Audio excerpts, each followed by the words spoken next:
Welcome to Viva la Visionary, the podcast that celebrates the innovative ideas and mindsets of entrepreneurs and visionaries. Join your host, Coach Bob Schittefeld, as he dives into inspiring stories and practical insights from trailblazers who are changing the game. Whether you're an aspiring entrepreneur or a seasoned leader, this show is your source for motivation and creativity. Let's embark on this exciting journey together.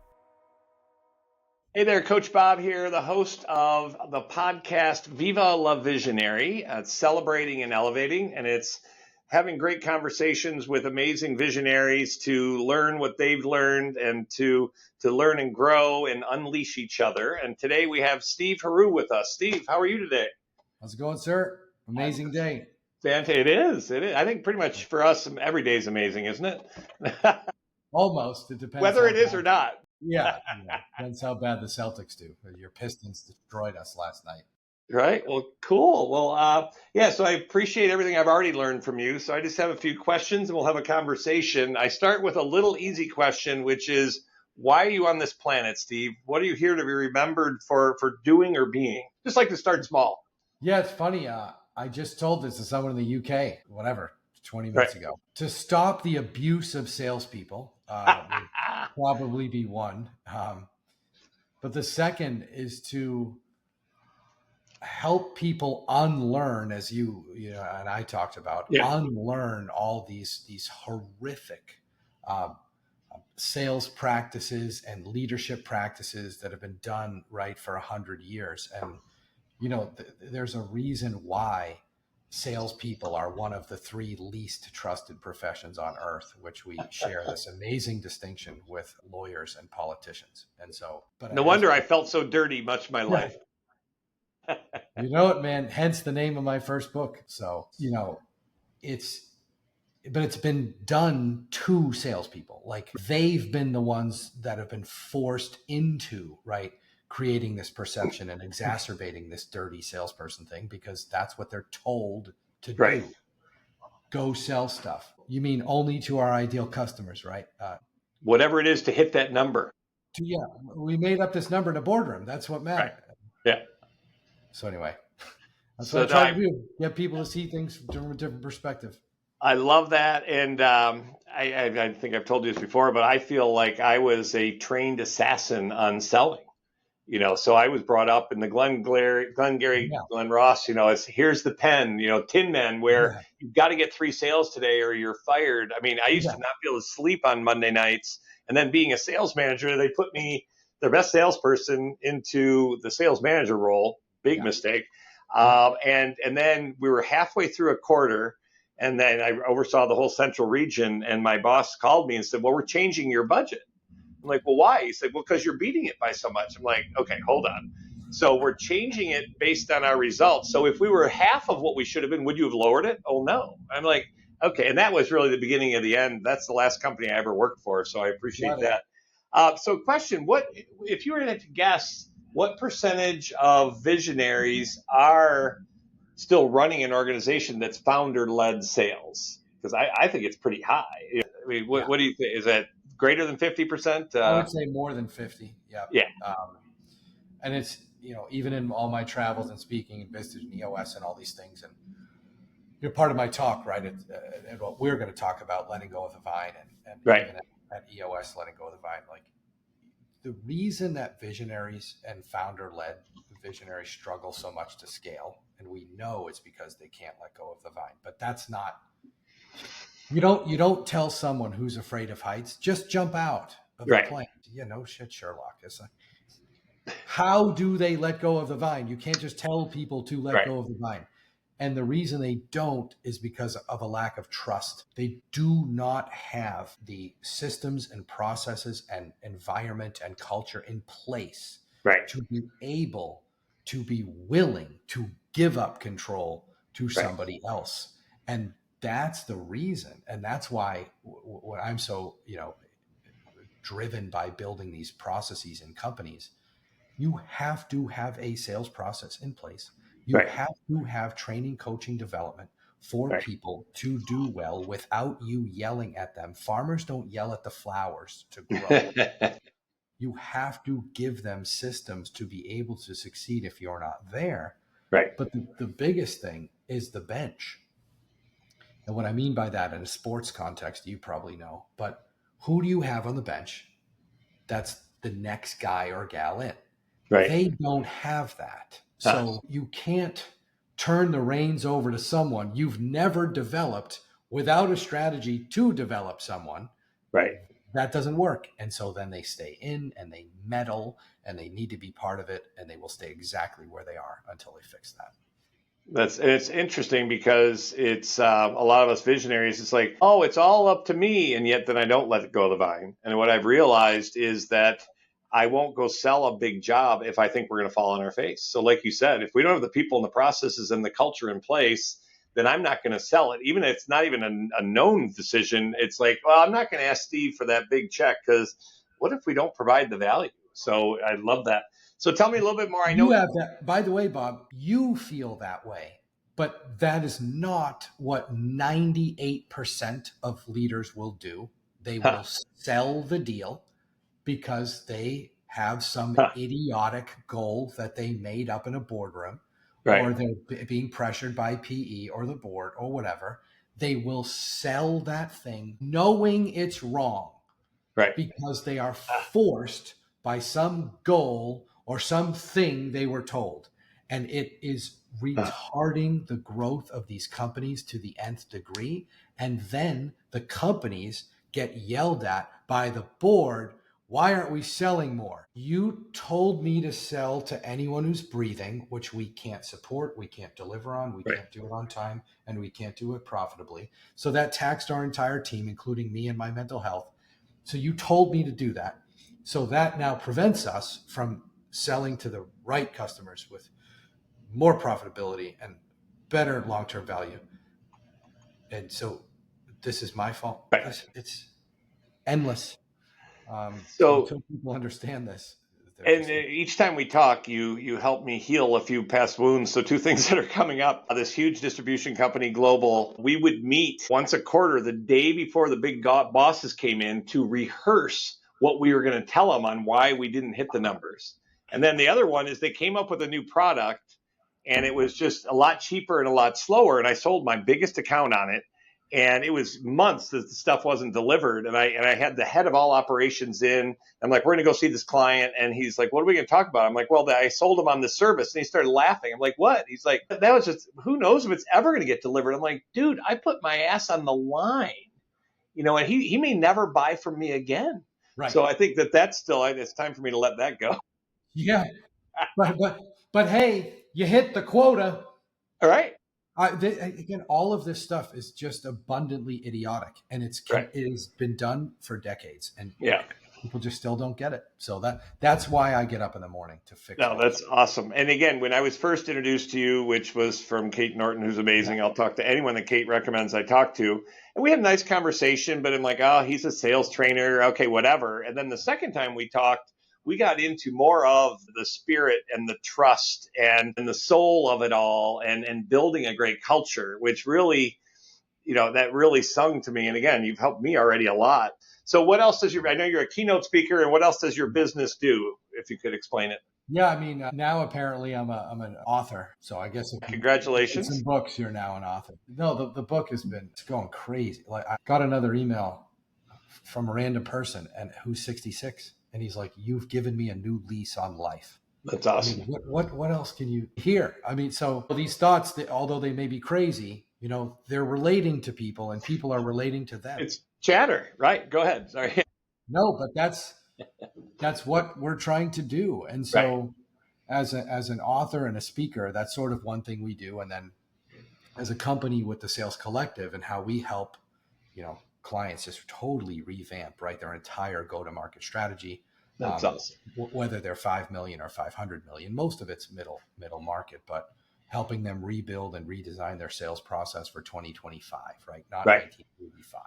It's a new world, right? New world, right? Full service recruiting. And then also we have a DIY recruiting division that helps companies hire less bad dumpster fire salespeople. I have to make this distinction because when you see recruiters in the world, like, we'll help you find the most amazing, Beyonce mixed with Gandhi, mixed with MLK. No, we're just going to help you not make really bad hires. So then we have a division that helps train, coach, and teach frontline sales managers, because as you mentioned, it's probably not a good idea for airlines to promote flight attendants to Right. pilot. That's not how it works. So you Right. got to teach them how to do it. And then lastly, we built the world's first customized, personalized sales training program. So when somebody takes our sales DNA test, which, as you know, is the baseline for everything, within minutes, right, we have a created, customized sales training path for that individual. We have over 100 hours of training we recorded. It's the world's second largest library. So each salesperson will have their own individually built, customized, and personalized sales training based on their own sales DNA. So Right. That's awesome. Cool. Love it. So you are the visionary. So what do you feel, what is your role as the visionary? My role is to get out of the way. This is really a big thing when we work with founder-led companies, which I am, and it took a while to be able to do, but you have to have amazing people in place. Like you can't let go without that, which is what I alluded to before. So, our executive team, Brady and Connor and Dave, like they can handle everything. And so I get to go do what I do and be freed up to use my best, value of what I do. And then they can use theirs. And so, but it took a little bit to build. I mean, we're still a young company, right? Only a couple of years old, but part of our conversation about if you build it, they will come.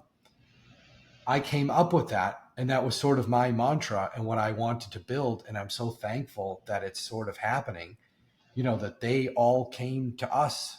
Right. And so if you have a place people want to be a part of, they'll line up, right, to come and work there. And so that's one of the very few things I think I've done marginally adequately. That's why we have such incredible people. And you already know Kate, right? Same thing. Like we never knew Kate. Like she just came to us from somebody that knew her and she was amazing. And so that's, been, if I could teach that recruiting tool to our clients, you want to be the magnet, right? You don't want to be the fishing rod, right? Love it. You want to be the people that attract these great people. So that's one thing I think marginally adequate at. Right. No, I'm sure you're more than that. That's awesome. And then one of the things that you are also doing that a lot of us do is, again, figuring out what we're great at and love and become a real thought leader. Then that builds the trust. And if you're sharing that wisdom with people, either on social media or in keynotes, and you're doing it to your target market, we can actually drive business. A lot of my business I got from my distribution company was speaking about to my target market, but about culture. So it's very similar. And people will come up to me, this was great. What about this? And I'm like, so who's handling your international mail? And they're like, I don't know. I'm like, can you introduce me to the person? And that's how I grew my business. So I love that you're being a thought leader in your target market. And that's what we visionaries can do. That's awesome.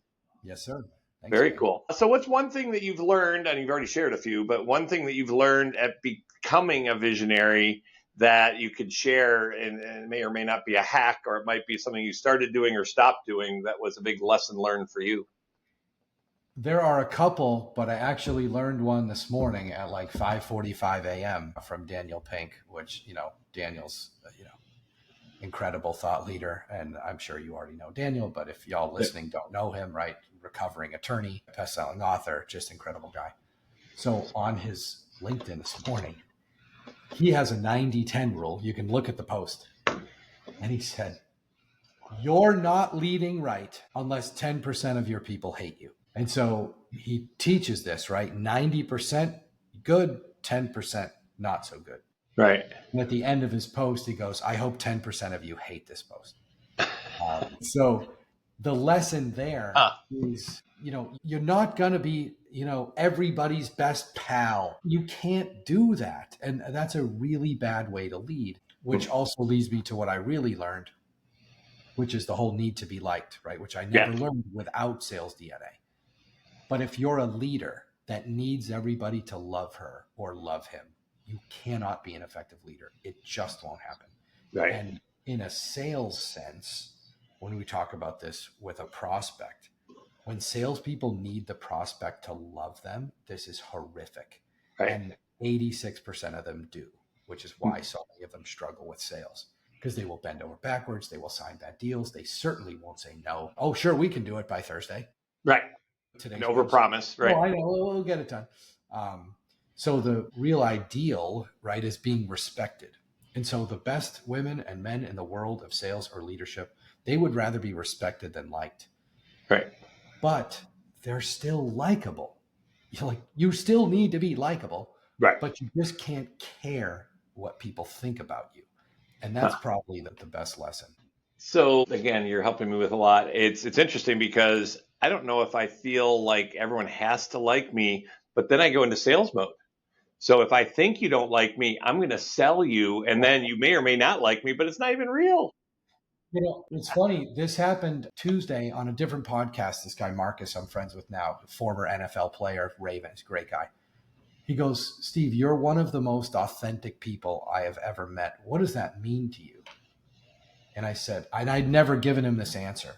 It just popped out of my mouth. And I said, it's disregard for other people's opinions. And I had never said it. I never thought it. He just asked me and it came out. So that ties in again to the need to be liked, right? You're not going to be everybody's cup of tea. So whatever, like piss off, right? But it was so many people care so much. And this is why social media is so bad. And you have kids. I don't have kids, but it is so bad because the kids today, their entire existence is based on how many likes they get or how many followers they have. Like, this is not good. Yeah. So we got to get back to teaching people, stop worrying about what strangers think about you. Right. Don't take it personally. I love that. So what's one thing you're working on now, either an opportunity or an issue as a visionary that you are either wrestling with or you're making a decision on right now? It may go back to the delegation thing, but as a speaker, and in what I do with Vestige and EO and EOS and all stuff, I do about 100 dates a year. Right? That's crazy. I'm thankful for that people even want to hear my ramblings. But to have a life, that's kind of important. I can't be doing that. So I need to find, my next speaker. And so I'd been working on this for 2 years. My bench, ironically. So my friend Jabez, who I'd met in San Diego like 17 years ago, we were competing speakers on the Hornblower. It's a cruise ship here, local cruise in the harbor. And people were like, wow, this guy Jabez is good. And then in my, we're like, oh, I like this guy Steve. Then we ended up bumping into each other and we became friends. And maybe a couple months ago, he reached out of the blue. He's like, hey man, I've been following you. I love all your stuff. This is right up my alley. I miss speaking. He's sold companies. He's done over 1,000 talks like me. He goes, any way I can help. Huh. And I'm just like, what, are you kidding? Yeah. Yes. So now I'm training him, coaching him on our stuff. He can deliver amazing talks, right? He doesn't have that problem, but just learning our content. And it's been awesome. So that's what I'm working on now, is helping him take, some of my stuff off my plate so I can focus on doing more things like we're going to do this weekend and those other things. So. Right. So starting to live life beyond the vine, because if you have someone to help you, because there's only so much of you and there's only so much time, right? Yeah. Oh, I love that. Appreciate that. So I love the line you used, recovering. So again, I think I'm a recovering salesperson. Yeah, exactly right. I never thought about that. That's the abuse. And I know I'm not equating it to real life abuse. No, I get it. It's mental. Drama or trauma is drama or trauma, no matter how big it is, abuse. Right? It is 100% mental abuse. So we have to help people recover from that. Right. Oh, I love that. Very cool. Well, so I think our tagline. We have two. One is around iron sharpening iron, and it's Visionaries unleashing visionaries. And so that's the community we have. And then the main tagline, which is the name of the podcast, is Viva la Visionary. So what does Viva la Visionary mean to you? I mean, it's sort of Costa Rican-ish. I lived in Costa Rica. I probably told you all of 2019 and, pura vida, right? It's like what I learned from the Costa Ricans. I mean, talk about pure life, right? Like that's what it's about. Why do we do this? What's the point? Right. Like I was doing a talk in Austin, Texas last week and went amazing. And they invited me for drinks afterwards, right? It's a Vistage group down there. So the host of the meeting, big nonprofit, meets us up at the bar, and he comes in, he doesn't look right. And I'm like, "Are you okay, man?" He's like, "Not really." I'm like, "What happened?" He was doing a presentation to the rest of the Vistage group called a host presentation. Here's my company, here's what I do, here's my background, here's my family, and so on. And one of his employees came in and goes, "I need to talk to you." And he's like, kind of in the middle of something, interrupted his presentation. Oh, wow. He goes, "Can this wait?" She goes, "Absolutely not. I need you right now." So he left. His one of his director C-level execs died Oh, wow. right there on the spot. Young guy. So we were talking about this at the bar, and I had said something in my Vistage talk that he thought was very poignant, ironically, with what happened. And I think I said, tomorrow's not promised to us, or, we take tomorrow for granted, or something like that. And he really hit home, and he literally just had experienced it, and it brought value to him, where he's like, yeah, we don't know what the hell's going to happen, right? So you have to live every day like it might be your last. Right. This morning, my mom, make sure there's no text. My mom called me twice, right? I'm at the gym. I'm like, "Ma, I'm at the gym." She goes, "You need to call me right now." So leave. I go, are you okay? And she's like, "No, Dad's on his way to the hospital in the ambulance." Right. So, so he's there now. We think he's okay, but like, you don't know what's going to happen tomorrow. So people that have this accumulation of wealth and how much money you can't take it with you, and you don't even know if you're going to get to spend it. So you better find something more valuable, in your life than your business. I just don't think that's a good thing for people who just base their existence on how great their EBITDA is. That's a problem. So that's my thought on Viva la Visionary.